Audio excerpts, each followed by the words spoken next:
വിശുദ്ധ പൗലോസ് ലീഹ കൊറിന്തോസുകാർക്ക് എഴുതിയ 2-ാം ലേഖനം 11-ാം അധ്യായം 1 മുതൽ 6 വരെയുള്ള വാക്യങ്ങൾ. അല്പം ഭോഷത്വം സംസാരിക്കുന്നത് നിങ്ങൾ സഹിക്കുമെന്ന് പ്രതീക്ഷിക്കുന്നു.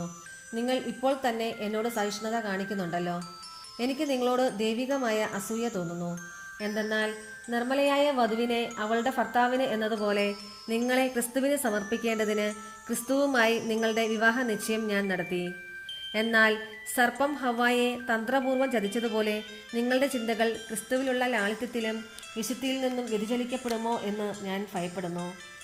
എന്തെന്നാൽ ഞങ്ങൾ പ്രസംഗിച്ചതല്ലാത്ത മറ്റൊരു യേശുവിനെ ആരെങ്കിലും വന്ന് പ്രസംഗിക്കുകയോ നിങ്ങൾ സ്വീകരിച്ചതല്ലാത്ത മറ്റൊരു ആത്മാവിനെ നിങ്ങൾ സ്വീകരിക്കുകയോ നിങ്ങൾ കൈക്കൊണ്ടതല്ലാത്ത മറ്റൊരു സുവിശേഷം നിങ്ങൾ കൈക്കൊള്ളുകയോ ചെയ്താൽ നിങ്ങൾ അനായാസം അതിനെല്ലാം കീഴടങ്ങുകയായിരിക്കും ചെയ്യുക.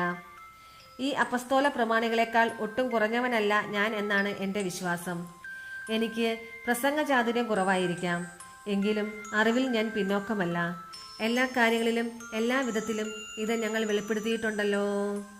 നമ്മുടെ കർത്താവായ മിശിഹായ്ക്ക് സ്തുതി. വിശുദ്ധ യോഹന്നാൻ അറിയിച്ച സുവിശേഷം 7-ാം അധ്യായം 14 മുതൽ 24 വരെയുള്ള വാക്യങ്ങൾ. തിരുനാൾ പകുതിയായപ്പോൾ യേശു ദേവാലയത്തിൽ ചെന്ന് പഠിപ്പിച്ചു തുടങ്ങി. ഒന്നും പഠിച്ചിട്ടില്ലാതിരിക്കെ ഇവന് ഇത്ര അറിവ് എവിടെ നിന്ന് കിട്ടിയെന്ന് പറഞ്ഞ് യഹൂദർ വിസ്മയിച്ചു.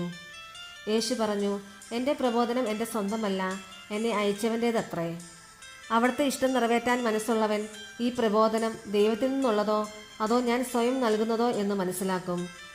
സ്വമേധയാ സംസാരിക്കുന്നവൻ സ്വന്തം മഹത്വം അന്വേഷിക്കുന്നു.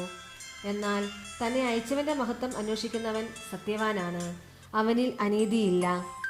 മോശ നിങ്ങൾക്ക് നിയമം നൽകിയില്ലേ? എന്നിട്ടും നിങ്ങളാരും നിയമം പാലിക്കുന്നില്ല. എന്തുകൊണ്ടാണ് നിങ്ങൾ എന്നെ കൊല്ലാൻ ആലോചിക്കുന്നത്?